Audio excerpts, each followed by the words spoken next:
Z-Friends, ketemu lagi dengan saya tentunya Zoya Amirin di Z-Class. Udah lama banget ya nggak Z-Class ya, udah lama banget gak belajar bersama karena narasumbernya mesti seru. Kalau misalnya yang lain-lain cuma ngobrol-ngobrol doang itu bisa ke Z-Talk, tapi Z-Class ini kan benar-benar spesial banget. Jadi ada jutaan belagu banget ya gue. Amin. Ada segitu banyaknya pertanyaan berhubungan dengan infeksi menular seksual gitu ya, dengan segala sesuatu yang berhubungan dengan kesehatan seksual gitu ya. Jadi kalau aku mau jawab, meskipun aku sering curhat nih sama temenku yang di sebelah ini, tapi kalau misalnya ini ditanya langsung, dijawab langsung, kayaknya lebih oke ya Z-Friends ya. So kenalan dulu ya sama teman aku, Dr. Yudo Irawan. Halo Z-Friends. Nah ini di sini lihat ya Z-Friends ya, ini ada Instagramnya Dr. Yudo ya, boleh di add kalau mau tanya-tanya. Dr. Yudo ini lebih cepat menjawabnya dibandingkan saya, terus terang. Gitu ya. Kami ini sama-sama praktek di H-Klinik gitu ya, Dr.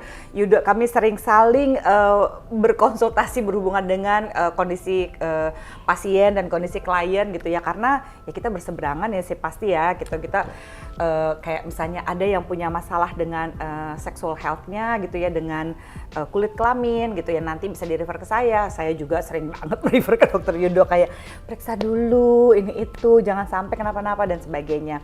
So, kita akan ngebahas segala sesuatu yang berhubungan dengan kesehatan kulit dan kelamin, dan tentunya saja berhubungan dengan kesehatan seksual, Z-Friends. Oke? Ini semua pertanyaan kamu aku rangkum, aku tanyain jadi satu sama Dr. Yudo ya. Oke, so mungkin bisa jelasin dulu kali ya Dok ya.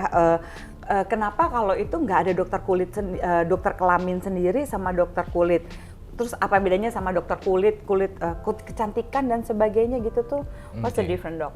Ya, jadi sebenarnya kalau di Indonesia kita masih menganut paham yang dipakai oleh Belanda dulu ya, sebagai tentunya negara yang lama menguasai negara kita gitu ya. 350 tahun gitu loh.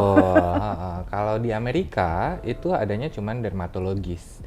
Tidak ada dermatovenereologis. Kalau di Indonesia dermatovenereologis, artinya dia spesialis kulit dan kelamin gitu. Kalau sekarang diketahuinya DV, SPDV ya. Kalau dulu SPKK. Nah, jadi memang kalau di Indonesia kita belajarnya dua-duanya langsung. Setelah selesai lulus dokter umum, kemudian bisa kerja internship atau PTT, kemudian bisa apply untuk lanjut ke pendidikan spesialistiknya kulit dan kelamin. Gitu. Tinggal nunggu seksologinya ya Dok ya? Tinggal nunggu seksologinya. Gue udah berapa kali Dok, please Dok. Begitu ada pembukaan di Asosiasi Seksologi, please daftar. Biar kita lebih hits rekanannya. Oke. Gitu. Jadi kalau di Amerika untuk masalah kelamin itu bisa dihandle oleh banyak spesialistik gitu. Bisa penyakit dalam, bisa urolog, bisa obgyn gitu. Ya, nah kalau di Indonesia yang khusus IMS-nya gitu, nah itu spesialis kulit dan kelamin. Oke, jadi jelas ya kredibilitasnya gitu ya, Z-Friends. Jadi nggak kaleng-kaleng gitu ya, nggak main asal nanya gitu. Ini sesuai gitu dengan latar belakang pendidikannya, spesialisasinya Dr. Yudo. So, mungkin pertanyaan pertama yang sebelum yang hardcore nih ya Dok ya, kayak urinary tract infection atau infeksi saluran kencing. Itu relatif lebih banyak terjadi pada perempuan dibandingkan laki-laki. Kan kita udah ketahui bahwa karena saluran perempuan lebih pendek dibandingkan laki-laki gitu ya Dok ya. Tapi kenapa sih seringkali di Indonesia, ini with all due respect kepada dokter umum ya, jangan dimarahin dulu, karena saya pernah bikin postingan, jadi ada video saya bilang gini, kalau misalnya kamu mengalami misalnya kencingnya panas atau ini segala macam, sebaiknya langsung aja ke dokter kulit kelamin atau ke obgyn, aku bilang gitu kan. Karena beberapa kali gitu ya, sekali lagi ya, ada beberapa kali nih oknum dokter umum ketika pergi ke sana malah dibilang sudah pernah melakukan hubungan seks. Itu sebenarnya apa yang terjadi sih Dok? Bukannya kayaknya kurikulumnya sama ya harusnya ya. Kenapa dokter? Ada beberapa oknum dokter umum yang sering kayaknya bilangnya, kenapa dia bilang jadi sudah pernah melakukan hubungan seks ya kalau ada UTI? Iya, jadi memang kurikulum itu tentunya seluruh Indonesia sama ya, karena kita satu kolegium gitu kan. Cuman memang hal-hal seperti itu kan dalam masalahnya penyampaian kadang-kadang ya. Kadang-kadang tuh nggak dibuka dulu kenapa ada pertanyaan seperti itu. Bahwasanya memang kalau orang yang sudah berhubungan seksual menjadi ada UTI itu memang salah satu faktor risikonya gitu. Jadi Pantes. sudah sewajarnya dokter akan menanyakan hal tersebut. Tapi kan nggak ujuk-ujuk tiba-tiba kita nanya gitu kan. Biasanya kalau saya sih diajarin dan ngajarin juga itu kita harus minta izin.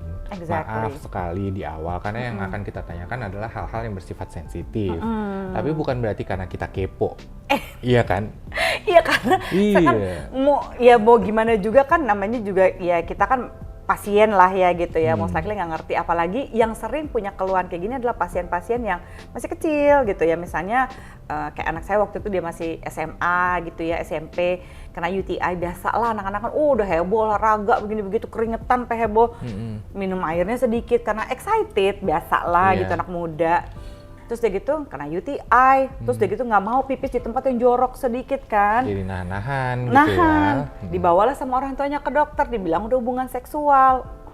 Dokternya langsung ngomong ke orang tuanya, kan anaknya diomel-omelin, nangis lah ngadu. Aduh tante Soya gimana ya, aku dituduh begini-begini, aku nggak pernah macem-macem. Curiga kenapa, dan itu sering banget dok, sering banget, mau klien mau apa tiba-tiba dibawa lah kan, konseling kamu, udah ngapain aja hidup kamu gini-gini, usut punya usut ke dokter, oknum dokter umum, terus dibilang pasti udah pernah hubungan seks. Iya, orang tuanya lebih percaya sama dokternya daripada sama anaknya dok. Oh jadi sebenarnya ada prosedurnya ya? Iya sebenarnya ada prosedurnya dan itu kan sekali lagi adalah hak dari pasien dan keluarga pasien untuk mendapatkan informasi yang baik dan benar gitu. Dan kewajiban dari dokternya untuk menyampaikannya dengan baik dan benar juga gitu ya. Jadi artinya kalau misalnya ada ketidakpuasan di situ sangat dipersilahkan untuk mencari second opinion. Kalau misalnya anak saya dituduh yang kayak gini-gini sama dokter itu, silahkan tanyakan ke dokter yang lain gitu. Mungkin memang ada, ya kita nggak tahu ya, ada 1-2 kondisi yang membuat dokternya jadi seperti itu di hari itu, namanya juga dokter manusia, we don't know ya kan. Nah siapa tahu juga sedang mengalami hal yang sama, dokternya juga lagi UTI, siapa yang tahu dia lagi nahan sakit kan. Galau, iya lagi galau, aduh ini pasien nggak selesai, gue udah mulai sakit aja. Iya nggak? Nah jadi pengen cepet selesai gitu. Jadi kita ada aja lah alasan dibalik itu gitu. Tapi sekali lagi kita selalu membebaskan kalau misalnya tidak puas dengan penjelasan dokternya, monggo kita cari second opinion, third opinion, monggo aja. Tapi sebagai kamu sebagai pasiennya Z-Friends, kamu boleh banget istilahnya menegur si dokter ini, dok, bukankah ini hal pribadi begini, mesti didiskusikan dulu gitu baik-baik gitu ya. Jadi ini kenapa sih tujuannya, saya bukannya mau iniin dokter umum gitu ya, tapi kadang-kadang saya kan ketika saya mengalami ada oknum-oknum seperti ini, atau dokter apapun juga, termasuk tenaga kesehatan kayak saya gitu, psikolog, itu boleh banget ditegur, karena itu adalah hak kamu gitu kan. Betul. Ya. Jadi hak Anda sebagai klien, hak Anda sebagai pasien itu, so please do it gitu ya Z-Friends. Terus ini lagi dok, kemarin kita rame banget soal menstrual cup. Oke.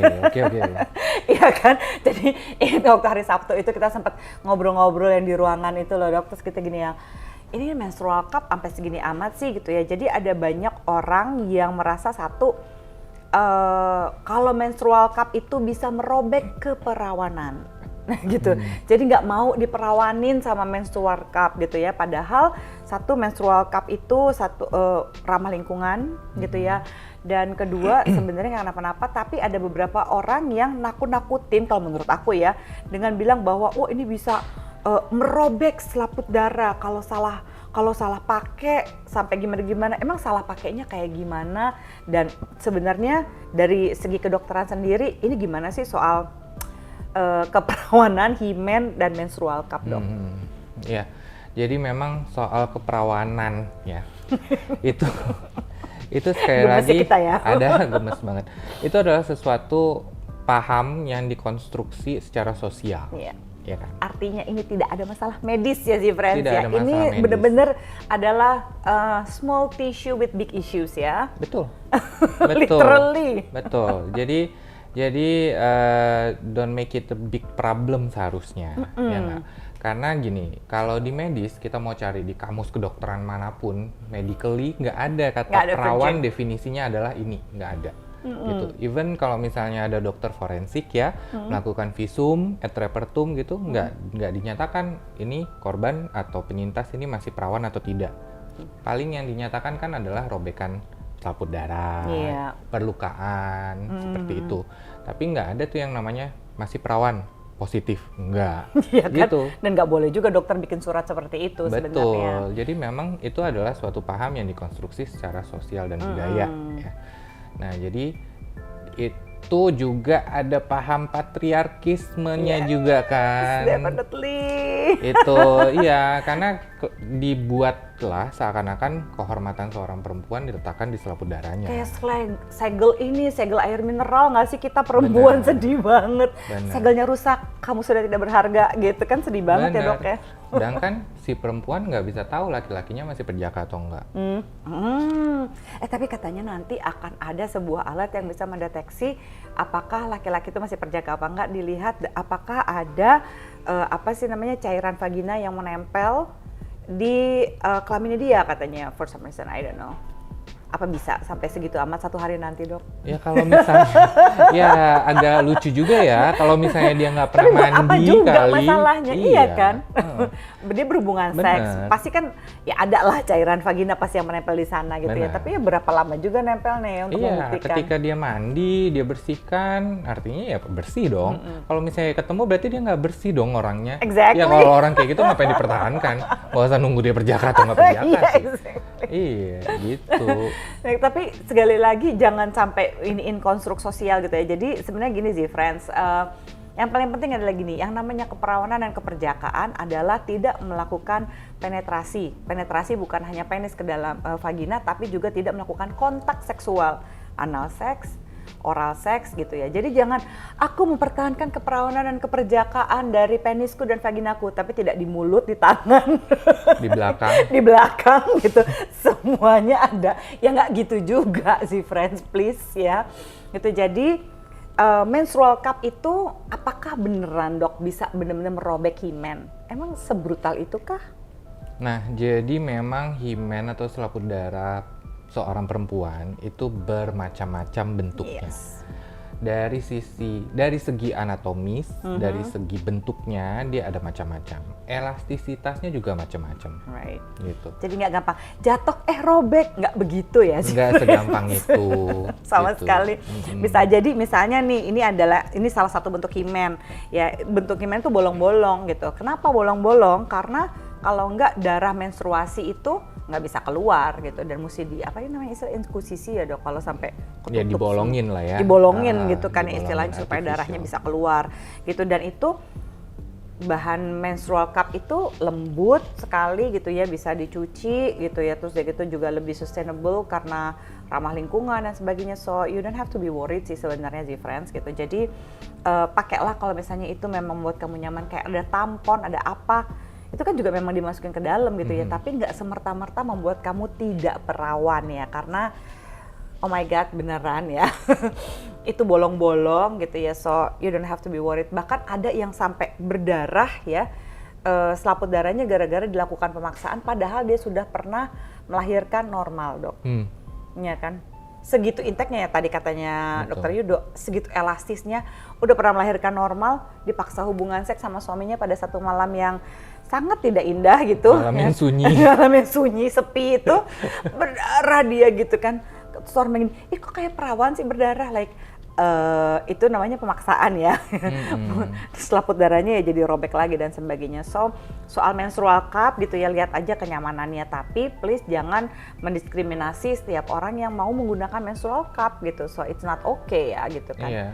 Dan itu sebenarnya lebih ramah lingkungan, kita juga nggak mau nambah-nambah sampah gitu ya. Jadi kembali kepada pilihan, tapi sama sekali nggak ada hubungannya dengan membuat keperawanan kamu hilang karena pakai menstrual cup atau karena pakai tampon dan sebagainya. Oke, terus kita ngebahas kita pernah ngegosip dulu dok aja. Gibah ya. Kita pernah ngegosip tentang keputihan, dan pada waktu itu ada isu tentang itu loh, ikan asin, gitu ya. Oke, Jadi oke.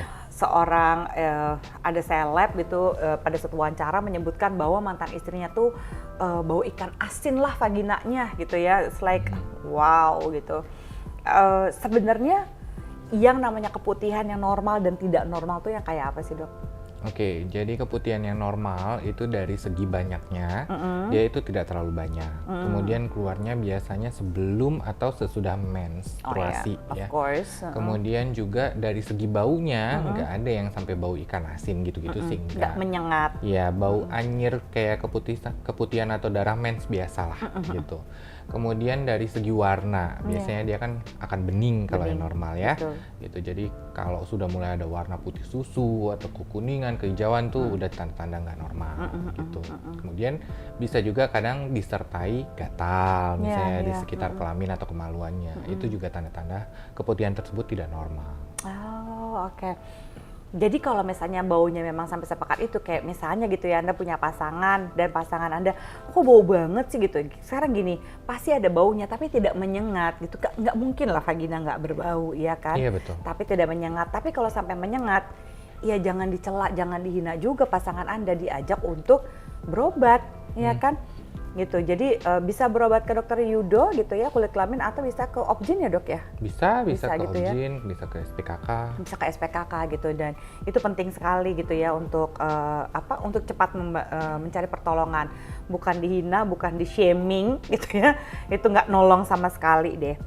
Oke, so next mungkin ini akan masuk next episode ya, Ziklas ya, mitos dan fakta lagi sehubungan dengan ini, tapi kita akan membahas apa ya next episode? Kita akan membahas bagaimana ada orang-orang ya ketika habis melakukan hubungan seksual demi menjaga kesehatan seksualnya ya, supaya nggak kena penyakit, mereka gosokin odol ke penisnya. Mau dengar lebih lanjut? Next episode.